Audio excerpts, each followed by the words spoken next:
Thank you so much, Steve. Welcome everyone to the webinar today. In this webinar series, the Administration for Community Living's National Alzheimer's and Dementia Resource Center has partnered with the American Society on Aging, and we're pleased to have all of you in attendance. Our speaker today for the webinar, Younger Onset Alzheimer's Disease, Exploring the Emotional Experience and the Importance of Community, is Susan Frick. Ms. Frick is a licensed social worker and has worked for 22 years at the Rush Alzheimer's Disease Center in Chicago. Since 2004, she has directed Without Warning, one of the largest support programs in the country for those living with younger onset Alzheimer's disease. Her presentation today is based on the experience of Without Warning group members.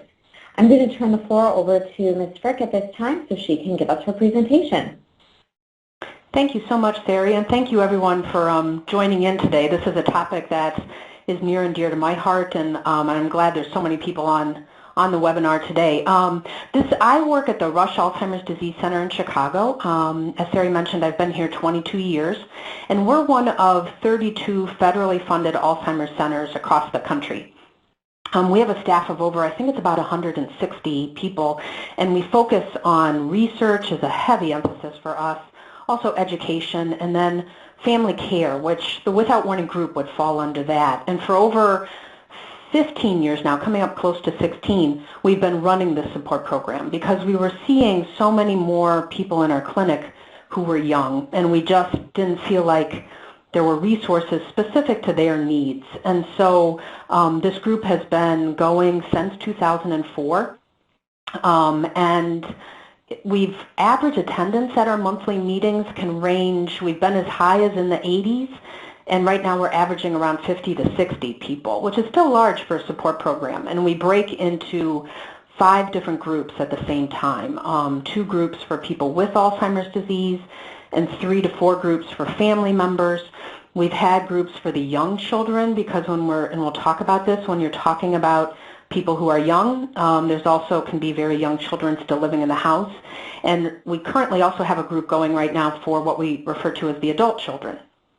So people college age and older will meet every other month. And so from this group, we've really this presentation and other things we've worked on is kind of based on the experience that they've put forth of what happens for them as they're living with Alzheimer's disease. And we're going to see a few video clips, and those are coming from a documentary we just created about 2 years ago. It's playing on PBS now, and it follows 9 families from our support group and looks at the emotional experience that they're going through and looks at the importance of community. And so for each family, we look at who and what is their community of support and how does that help them through this process.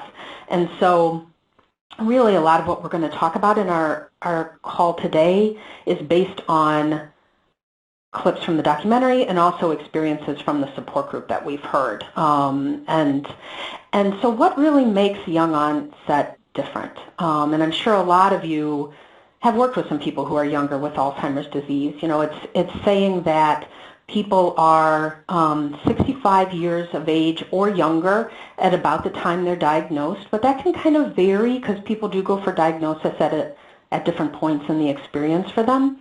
And it can often be difficult for people this age to receive a diagnosis because people aren't thinking about young onset often, and so they often will have to see multiple doctors before receiving a diagnosis, and they can be told it's things like depression or stress. Women have often heard that it's menopause, and so it can sometimes take a while to get a clear understanding of what is going on for that person. And we've had some people in our group where it can be a couple years before they receive a diagnosis. Some have been much quicker. We don't exactly know how many people have young onset. There haven't really been good studies. It's estimated that it's around 3% of those diagnosed are young with Alzheimer's disease, but that's just a ballpark. We were a little surprised at how rapidly and for such a period of time our group has grown, which I think shows there's a need out there that hadn't been really tapped into, and that there were people out there that were living with young onset. In some cases, and you've probably heard, in some cases there can be a genetic link to this, and so often for them, diagnosis comes much quicker, but in some families you can see just multiple generations where someone has had Alzheimer's disease at a young age. But I have to say, in our support group, the majority of people, it hasn't been in their family. It's just this unusual situation that's come about. So it hasn't been the predominant number have had it seem to have a genetic link. And what makes young onset different? When you think about it, what we've seen is there doesn't seem to be a huge variation in the course of the disease, but it's that someone is so much younger and you're at an age where you're not expecting to be living with this experience. So, people in their 40s or 50s or early 60s, they're often still working, still driving, maybe still raising children. So people aren't really prepared financially to stop working, but also emotionally to stop working. I once in the support group, I often, at the very beginning, would refer to it as you had to retire early. And one gentleman, I remember he said to me, this isn't retirement. I had to leave and walk out the door so much quicker, and when I wasn't expecting it. So it's not your typical exit to work. That often happens. And in some cases, people have even had to leave work under not good situations where they were escorted out or it was seen as a job performance issue when it was really the Alzheimer's disease. Family members are at an age where they're not expecting to be a caregiver. I've had children in middle school, even in late elementary, who are helping to care for a parent, and that's an age you just completely don't expect. They don't have a peer group of people to be able to really talk to, and I think that's why I think community is so important for anybody with Alzheimer's, but in particular for people who are young, because it's hard for them to find their group that is also going through this, and we'll talk about it. One thing that we've seen in our group, and I don't think there's been studies looking at this, but we have seen an increased number of seizures in people with young onset Alzheimer's disease. And we didn't expect that when we started the group, but it has been pretty consistent that a lot of the people in the group will at some point have a seizure, and it's often a indication of a change in condition.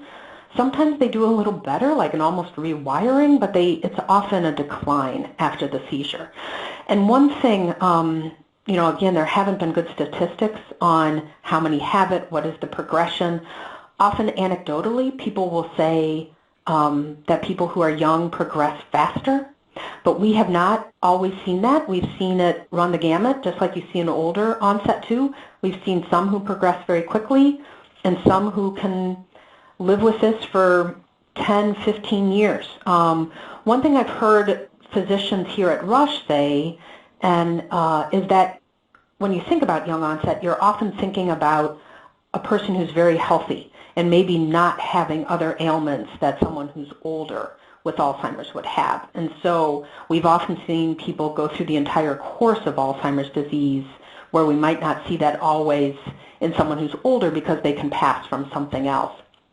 And now as we kind of head into what we see as the emotional experience, even though this is based on the people who are young, I think this really relates to people who are older too. And I think it's just a stronger feeling for people who are young in some cases because of being at an age where you don't expect it and not having a peer group.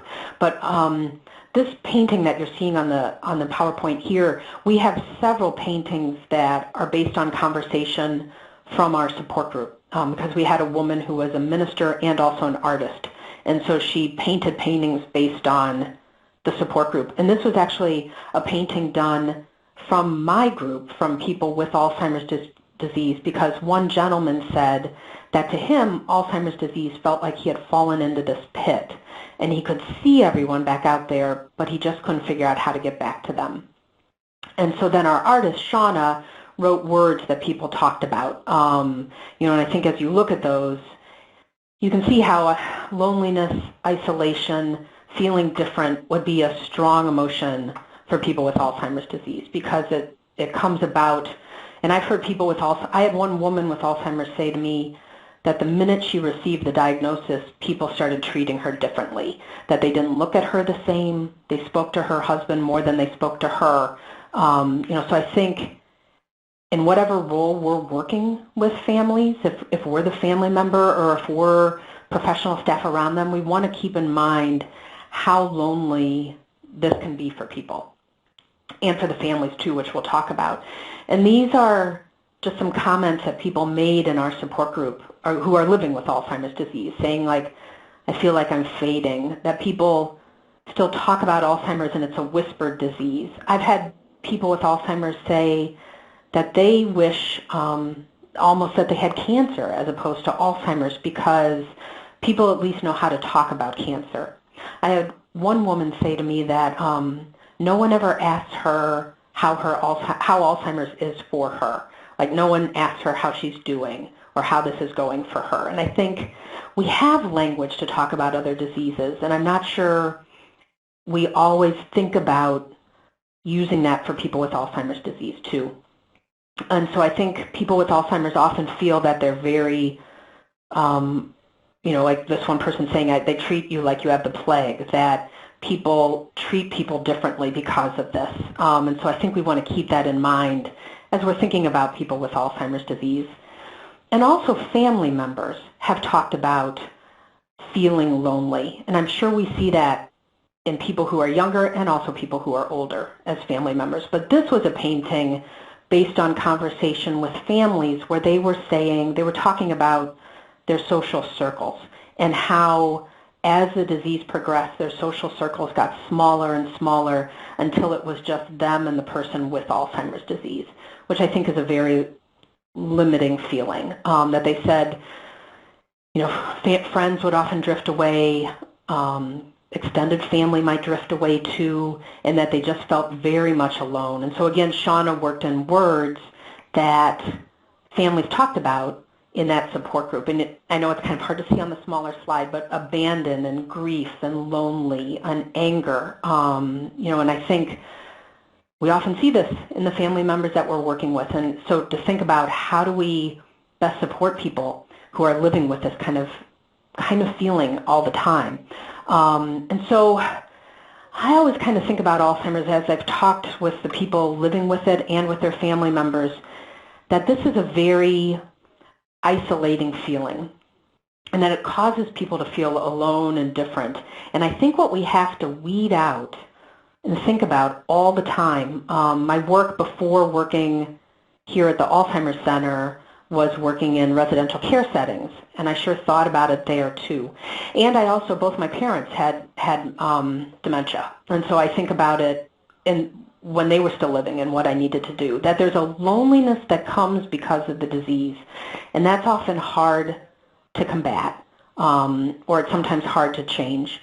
But there's also a loneliness that comes because of the world around them, how they're treated, how the expectations that are put on them, how we communicate with them, what we expect them to do or what we don't expect them to do. And I think that's the area we can change.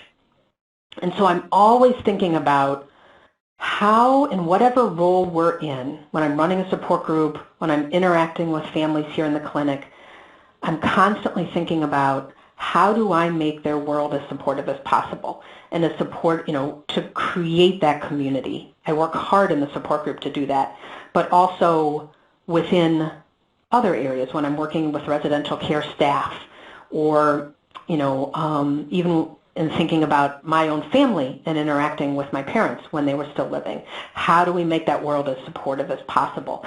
And I think we have to constantly keep in mind those emotions of the people with Alzheimer's disease and those emotions of the family members. And I want to show now a clip that really kind of highlights, it's from our documentary, and it's a couple, Pam and Laura. Pam has Alzheimer's disease, and it's talking about how she feels different and how that feeling of isolation, even within her family and a family that's supportive. And so I want us to watch that as we move on to talk about the next area.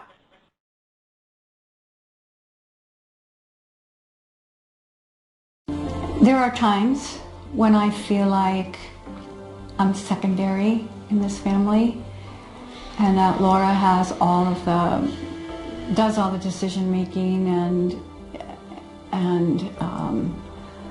scheduling, and there are a lot of times where I'm fully capable of it, but I defer to her, and to be honest, I resent that sometimes. It's really hard for me to take a back seat, and that's where I feel like I'm supposed to be, is in the back seat.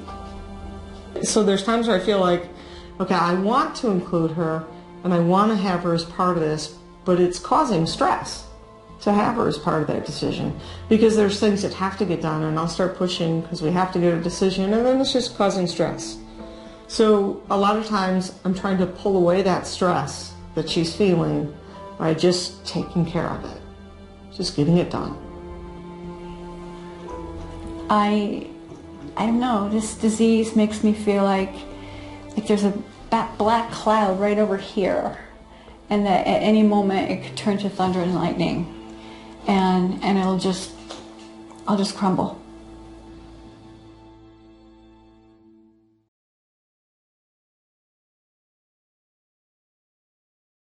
And as you can see, or as you heard in that clip, that tension and that stress between Pam and Laura, and Pam saying, "I just feel like I'm always supposed to be in the back seat now. That's where I'm supposed to be." And then Laura saying, "You know, I want to have her involved and I want to include her, but I realize that it causes stress when I do, and so I'm trying to eliminate that stress by just making the decisions for us that we used to make as a couple." And so I think when I'm talking with families, and what I'm sure you see, is that I don't think this is ever a perfect world. And I think it's constantly trying to balance that feeling of, change in power that we're talking about now. But I think trying to help the person with Alzheimer's feel that they still have a voice and still have a say, but not overloading them so that they feel that there's too much added stress for them.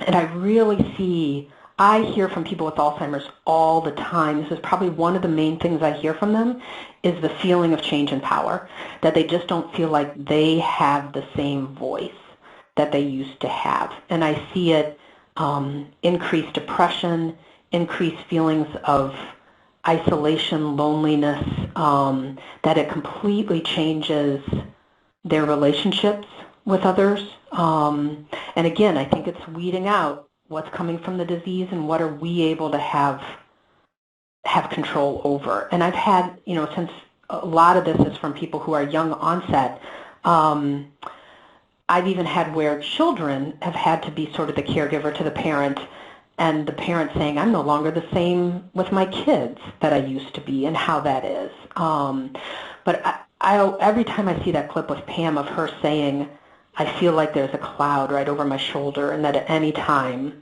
it could turn to thunder and lightning," I just think that's I can't imagine what that must be like to live with that feeling all the time, and to feel like you're almost invisible and that your opinion doesn't matter.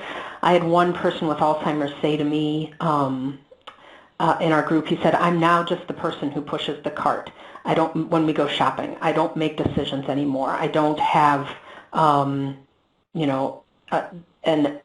my relationship with my wife is different now, that she's making all the decisions and doing all of this." And so this is a strong feeling for people with Alzheimer's disease that we have to try to keep in mind and work to reduce as much as possible. And so when I think about it, and how I try to come towards that relationship with both the whole family, is to find ways to create value and role for the person with Alzheimer's, but also their family members too. I work hard to have their opinion be a driving force for our support group, to give them say in what we're doing and how we progress. And I think no matter, again, whatever role you're in, thinking about how you can help that person maintain that feeling of I matter and I I have value in this, listening to their story. We've done, over the 15 years that our support group has met, we've done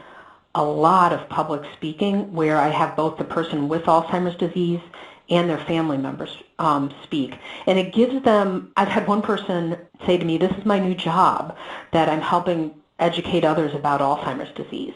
And I think wherever you are, you could have people do that, whether it be for staff or whether it be for other families. And so I think helping them to find a voice within this is important, and to let them know that their opinion does matter and that you're seeing them as a person who still has value and still has an importance within this. And I think even as people progress, there's ways to still encourage that type of interaction with people. And so I, as I said, and we're going to talk about this in a little bit more too, I constantly think about how to encourage community in whatever role I'm working at. But especially, I think I'm in residential care quite a bit in my role here at the Alzheimer's Disease Center. And so I'm always talking with staff about, no matter what you're doing with people, think about how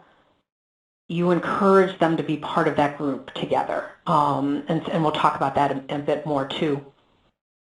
I also think, and I sure saw this with my own family, but have seen it with the support group that I run too, that isolation can come about from change in a relationship. And that there's an immense sadness and grief, anger that can come about, change in roles. I've had, change in, we think about the change in spousal relationship, but also the change in children to the parent. When we're talking about young onset, I've even had parents that are caring for their adult child who's maybe in their 40s, 50s, early 60s, and they're the caregivers for the person. So this complete change in how the family used to operate. I had one, and it might be in the clip we're going to see, but no, I think it's in a different. I had one husband say, which I thought was so true, he just said, I miss being loved. I miss the way we used to interact and the way we used to regard each other, that's not there as much. And I had one husband during a presentation say that that his wife was pretty progressed with Alzheimer's, and he said, we've lost those nicknames we used to call each other, that no one else knew those, and we had those names, and those don't mean the same to her.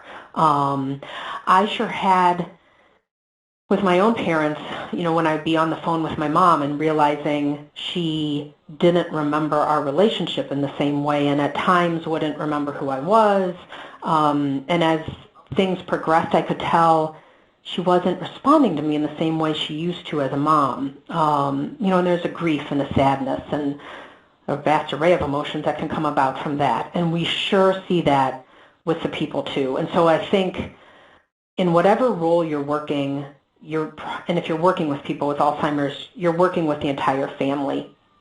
And so I think to think about how are we supporting the person who's changing with Alzheimer's disease, but how are we supporting the family members too that are going through an equal process of grief and change and adjustment. And so now I want us to watch just another little clip that really looks at changes in relationships for people living with Alzheimer's disease.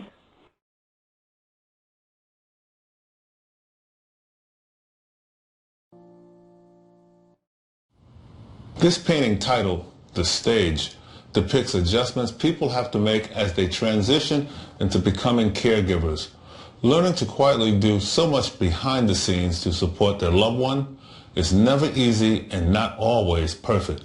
But these families learn to adjust, to live and to cope with anger, to become more flexible, display patience, and practice forgiveness.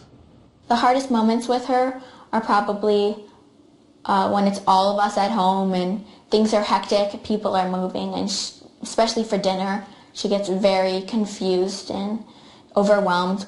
I have my own way about getting around situations, avoiding conflicts with her, and every time is new and different, but most of the time I'm pretty good about keeping her happy and knowing what to do and what not to do. I think the biggest thing that's changed about myself, and I have to be honest, and it's nothing I'm proud of, is that I am a lot less patient than I used to be.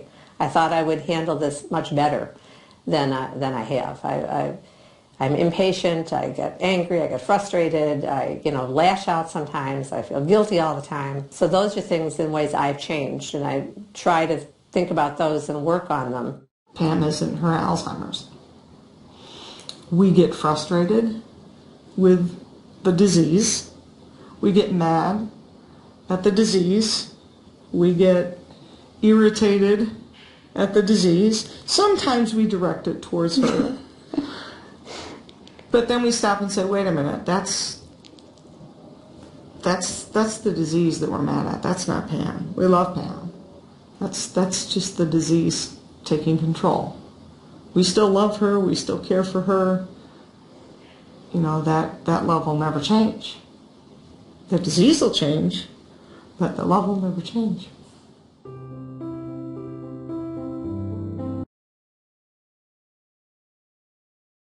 Clip that came about, and what we really have seen in our group and how we structured sort of this presentation and also within our documentary was then looking, after we talked about loneliness and isolation, looking at the adjustments families have to make to be able to figure out how to sort of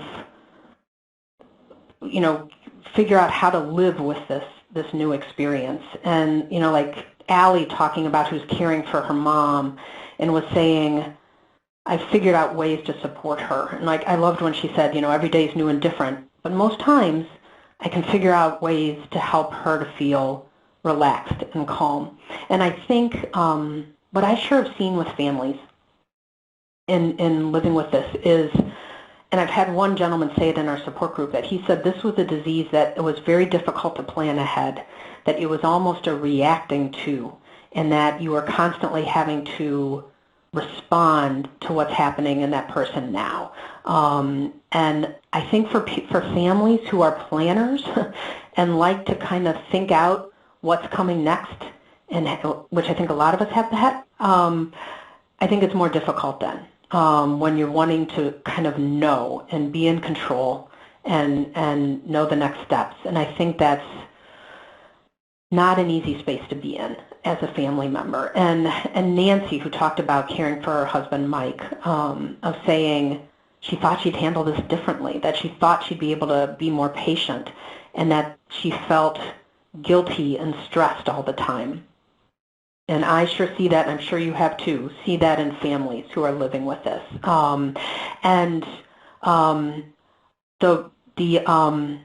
The clip at the very end with Pam and Laura, where Laura said Pam isn't her Alzheimer's.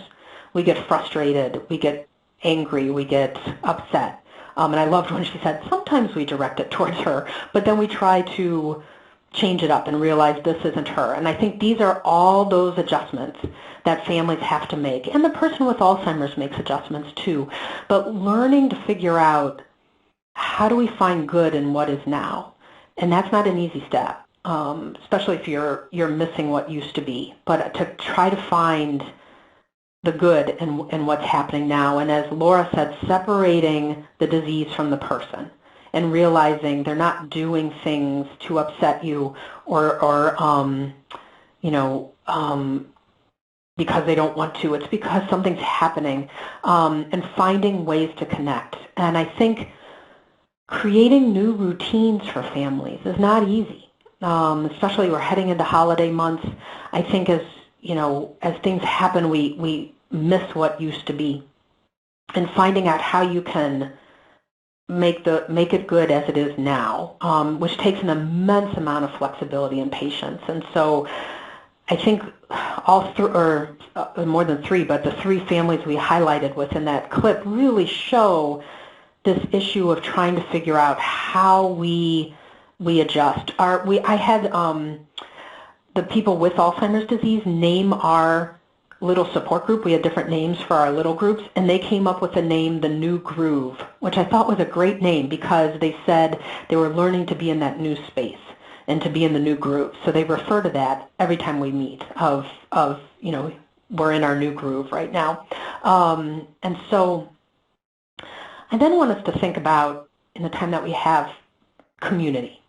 And what I found, and what I'm sure you've seen, is that as we've talked, this illness is a very isolating experience. And the more times we can bring people together and have them be part of something, I think it helps. It doesn't change the course of the disease, but I think it helps to ease the burden a little bit. And this painting, which sort of became kind of the logo for our group for a little bit, came about because a gentleman in my group said, I love coming here because we're all in the same boat together. And the people with Alzheimer's just like cling to this picture, and we'll talk about it all the time. And they talk about how being able to know that they have others just makes a world of difference, especially when you're feeling so alone and so vulnerable with living with this. And so I think there's great benefit in figuring out how do we create community as much as possible. How do we help people to feel connected? How do we help people to have a role within the community?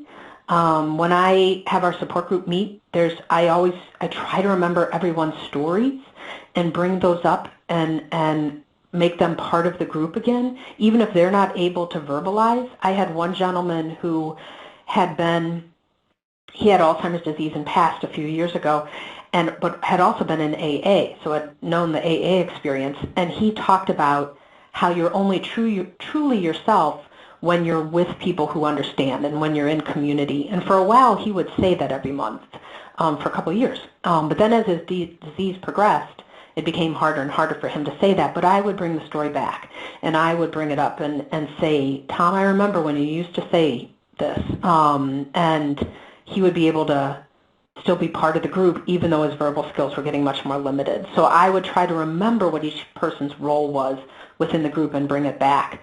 And have, being part of a group creates purpose for people and also decreases depression. Our support group just met last week, and one gentleman in our group who hadn't been there for a couple months because he couldn't make it, he goes, I just feel better knowing you all are still meeting. And the fact that I'm part of this group makes my life better. So even when he couldn't be there, just knowing that they were there. So again, thinking about where each of you work or if you're part of a family, how do you bring community to whatever you're doing? And how do you encourage that? And we sure have thought, and I talk about this a lot when I'm doing training with staff, and I think it's a great concept of thinking of Tom Kitwood's material on person-centered care, but I think also to think about how do we also think about community-centered care and think about turning everything into a way to be able to be with people who totally understand, as Tom used to say. And so encouraging people with dementia, encouraging families to find ways to interact with each other, to be able to have a place where they can share their stories, they can share their interactions with no judgment, and that people are able to convey this. Because I think, in particular, people with Alzheimer's, I sure have in my group where they struggle to come up with the words or their thoughts. And the group is so great at being there for each other when they do that. One gentleman in our group, his daughter was getting married, and he couldn't think of the word wedding, and he was trying to tell us. And so the group members said to him, when the word pops in your head, just say it. And we were already going around the circle, and we were probably 5-10 minutes past the time he was talking, and all of a sudden he shouted out the word wedding because it finally popped into his head. And the group cheered for him, and they kept bringing that up for months of, do you remember when we, for Gary, we cheered him on? And I think to be able to create that space where people feel okay, and where they feel recognized and valued for what they bring, even if they're, in particular when we're dealing with Alzheimer's, we're dealing with people who their verbal skills will get, more limited as this goes on. But thinking about even within that space, they still have value and can be recognized and still bring something. And so I think in all interactions you have, thinking about how do I create community in this space. I think I volunteered in a home when I was in middle school, so quite some time ago, back in the 70s. And I think about, I was there to help people get ready for meals. And we would have people lined up in the hallway waiting to get on the elevator, and we would line them up in a way that they couldn't even converse. They were just kind of like a train staring at the back of the person next to them.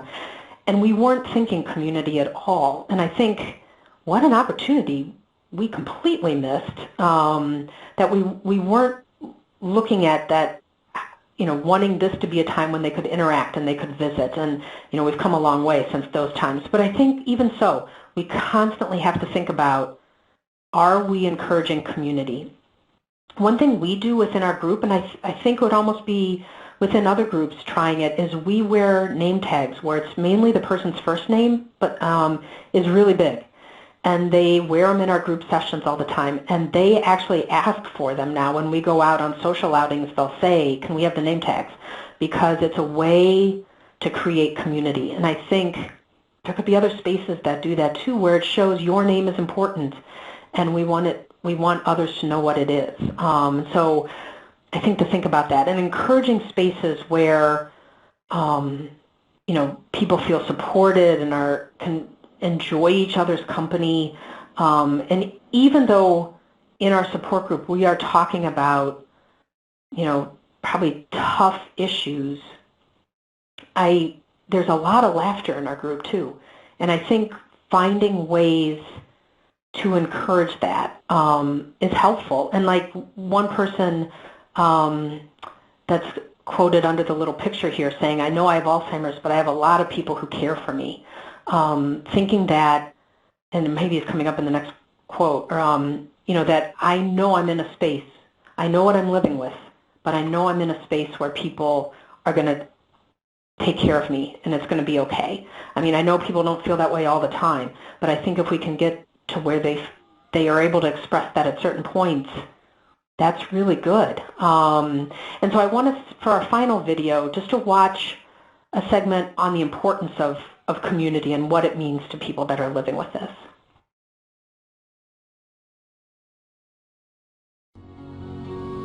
Building a community that surrounds you takes time and commitment. It also takes compassion and understanding. What I've found to be one of the best ways to come together with a community is by sharing your experiences with them. Hopefully, by being open and honest, others will learn how to become more aware and accepting. And with time, you'll find your circle of support will begin to grow. It makes us feel great to know that there's people that that are there to help, that are there to, jump in if we need. It's one of the most important things is we can't do this on our own. Right. We can't do this. This is way too big. So how do we create a world that embraces kindness and caring? How do we create a place where people can be themselves and feel surrounded by love? My philosophy is do your best and try to find love in other people and be kind. The long road you travel with younger onset Alzheimer's disease will undoubtedly take many twists and turns. From the loneliness and isolation to the changes in relationships, the stress, the anger, guilt. It's not an easy path to follow. But finding community, whatever it may be, family, friends, neighbors, faith, support groups, and seeking professional care may take some of the weight you feel off your shoulders. I can drop the ball whenever I want. Somehow they're there to pick it up.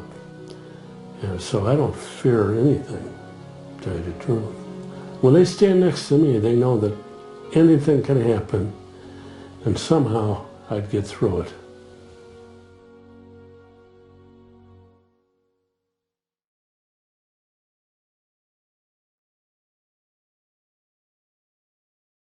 What they said I just want to highlight a little bit of what they said in each of those clips, but I think that clip really stressed the importance of finding community within this space. And I think it really emphasized, how do we work to build that community? I've had families that'll say to me, people will come up to them and say, oh, just let me know if you need anything, which is a nice comment, but it's not always helping, and the family might not always think to say something. And I had one family member who I knew of who he would carry a calendar with him, and when people would say, oh, let me know if you need me to do anything, he would actually take the calendar out and say, well, how about next Tuesday?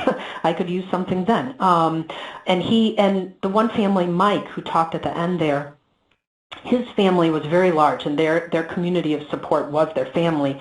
And they actually developed a calendar, too, where one person was assigned each day to be Mike's person.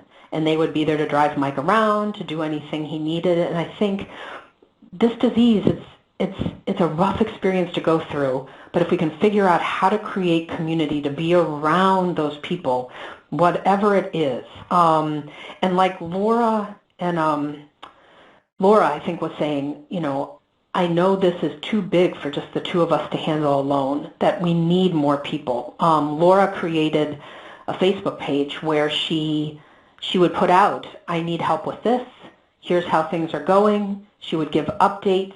I often think about that we have, for cancer, again, we have things like the CaringBridge websites, and we have platforms and formats to be able to share with a larger audience how things are going.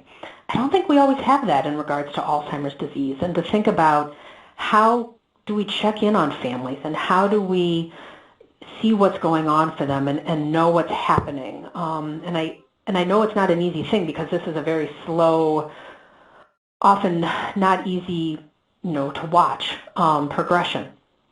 But I think if we can find ways to create that community and that space around people, it's going to be the burden's going to be lifted a bit. It's going to be a bit easier. And I loved what Mike said of, I can drop the ball anytime, and I know I have these people around me to pick it up. Again, he maybe didn't feel like that all the time, but to create that space where he felt like that at some times. And so for him to say, I didn't fear anything because I know I have this family around me to take care of me, I think speaks to the importance of community. And Dan Gadsby, who is the narrator for our film, he's caring for his wife, B. Smith, he just said really how we kind of sum up this talk, and the message of our film too was really that we're looking to create a world where people feel that they have that community. And I love that your next webinar on the topic is about the memory cafes, because I think those are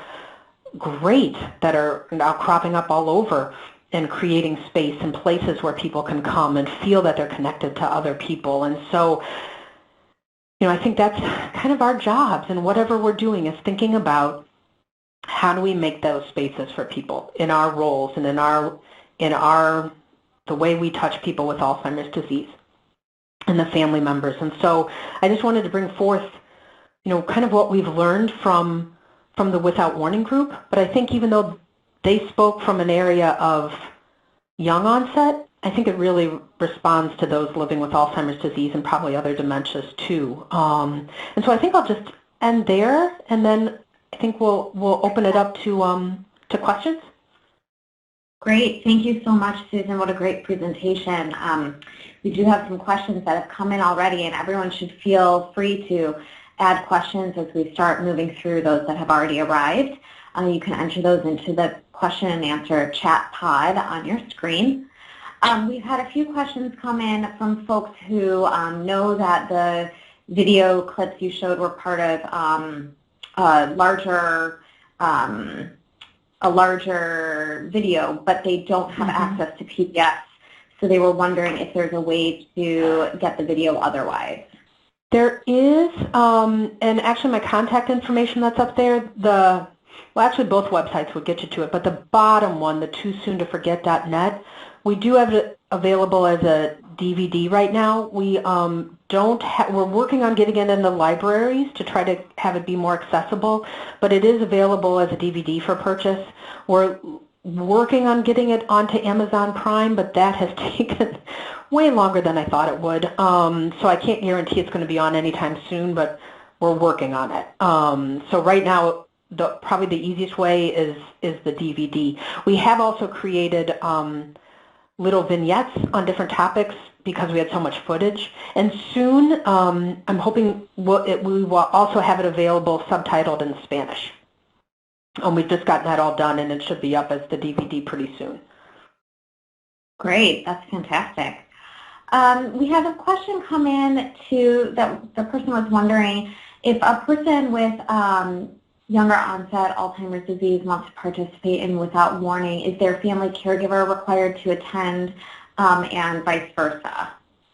They go through a little, if they're interested in Without Warning and they live in the Chicago area, they should call me, so they could call that number or email, and there's a little pre-screening that we just do over the phone just to make sure it's still young onset.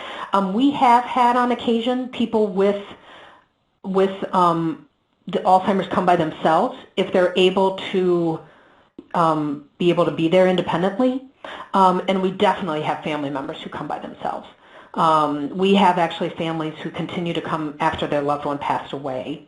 So we have, I'd say, probably 8 or more people whose loved one passed anywhere from a few months to years ago, but they want to come for their own bereavement, but also to help support other people.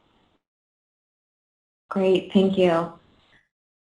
So another question came in asking about, can you talk a little bit about other vital professions besides social work that you believe should be on a team when working with those with younger onset Alzheimer's? They asked specifically about the role, if there's a role for occupational therapy. Oh, no, I definitely think there is. There's been quite a rise in occupational therapists going into homes to give assessments and tips on how families can structure the environment. There's quite a few people who have written or do presenting who are occupational therapists. I think they come with a great background of thinking about the motor skills and how to approach people for daily care. So yes, occupational therapists for sure. We have a music therapist who works within our support group, but there's also a lot of other, art therapy, dance therapy, improv is a great one too. I'm sure I'm missing some. I think they are very much a part of the process.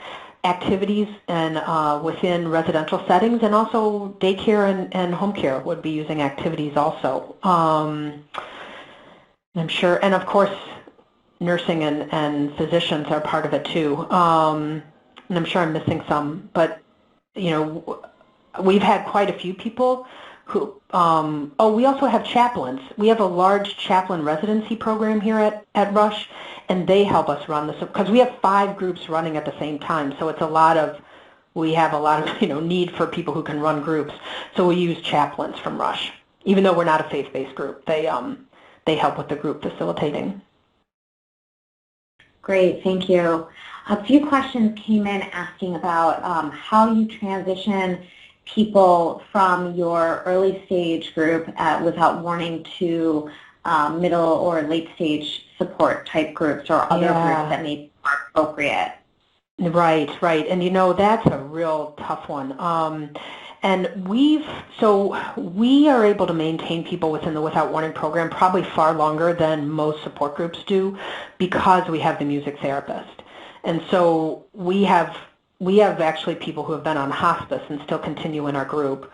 What we have always said is, if they start to need, if they aren't able to focus and they need more direction than what we can do as staff, they have to have someone who stays with them. So right now we have a gentleman who comes in a wheelchair, very late stage, but he has a caregiver, paid caregiver who lives in the house with the family, and he stays with him in the group.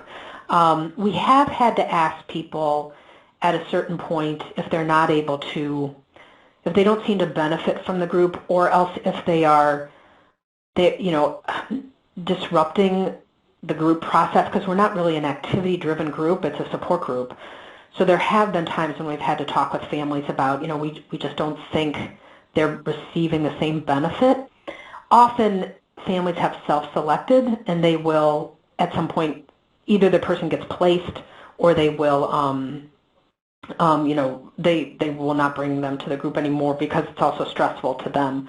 So we haven't had to do it as much as probably some support groups, but have. And I know that's the tricky one. And actually, I should have added, there's a website we developed for people who run support groups called toolkitproject.net, and it's based on the experience of Without Warning, because I think there's a lot of people running support groups who don't come from a social work background or from a counseling background.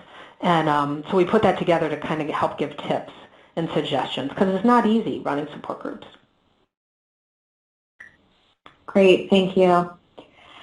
Question came in wondering if any of your, the people with young onset Alzheimer's disease have shared with you or their caregivers have shared what kinds of accommodations were made in the workplace so they could continue working as long as possible. Yeah, that is a tricky one. Some people have used Americans with Disabilities Act to have modifications or to have an assistant.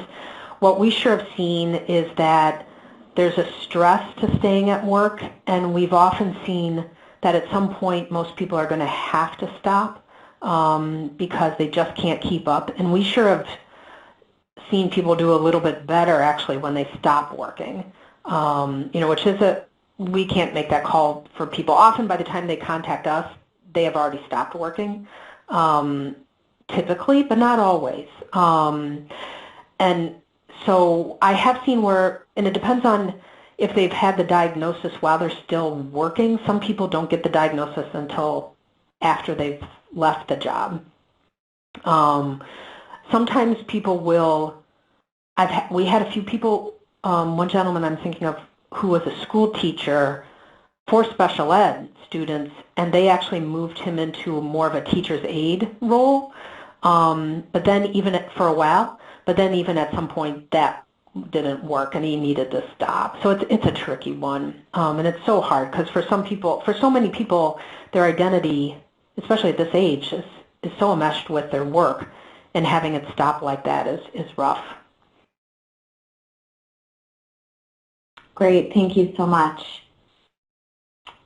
A question came in if you could talk a little bit more about how you manage grief and anticipatory grief for the caregiver or care partner and the person with dementia. Yeah, and I don't know if I have the perfect answer on that one, but yeah, but boy, now how our group has changed over time. It used to be we just had a group for people with Alzheimer's and a group for family members, and so the family members were at all different points. Now we try to do it more early, middle, late in the disease, but it's not always perfect that way. But we try to talk about or have times where people will say, here's what to expect. We often will also have speakers at times to kind of help prepare what might be coming. We've read some books on grief and had group discussions. We've had some book clubs and had group discussions. And, for the people with Alzheimer's, giving them space to talk about, like we have one woman right now who probably is pretty close to me in age and her son is getting married in November, so just in a few weeks. And she's talked a lot about being upset about what type of person she's going to be at the time of the wedding, not being who she wishes she could be, that she's not as engaging, that she's not as confident. And so we actually talked with her about having someone set up at the wedding who was her assistant and would be there to just help navigate and get her through the day, and they have a room waiting where she can go and rest if she needs to. But I think giving her that space where she could talk about the grief of that she's changed and that she's not the same is it's hard. You know, and I think for families, we sure have seen, and I'm sure you see it, there's a huge, you know, we talk about depression in people with Alzheimer's disease, but there's probably equal depression and sometimes more in the families of what they're living with and what they're watching. And so that's, I think, you know, something to constantly bring up and allow them to talk about it when they want to. Great, thank you. I think we have time for one more question. Do you have any suggestions to give family members who are caregivers or care partners that it's okay to take a break? Are there any messages that you have given caregivers over the years? Yeah, and you know, and I think that's you know, a lot. You know, encouraging families that this is a job that is very hard for one person to do throughout the entire course of the disease. I see it in particular. This is really generalizing, though, so I'm sure there's others, but I see it in spouses a lot, that the spouse feels like I'm supposed to be the one that takes care of the person, and you know, I'm sure you've heard all those people who say, I've made that promise that I would never place them. You know, I think I always kind of say to families, I understand that promise, I know where that comes from, but to not rule things out and not to feel that you've done something wrong if this comes about. What I do like about a support group is I think when they hear it from other family members, it carries more weight than when they hear it from someone like myself, that if they hear other families that have gone through it.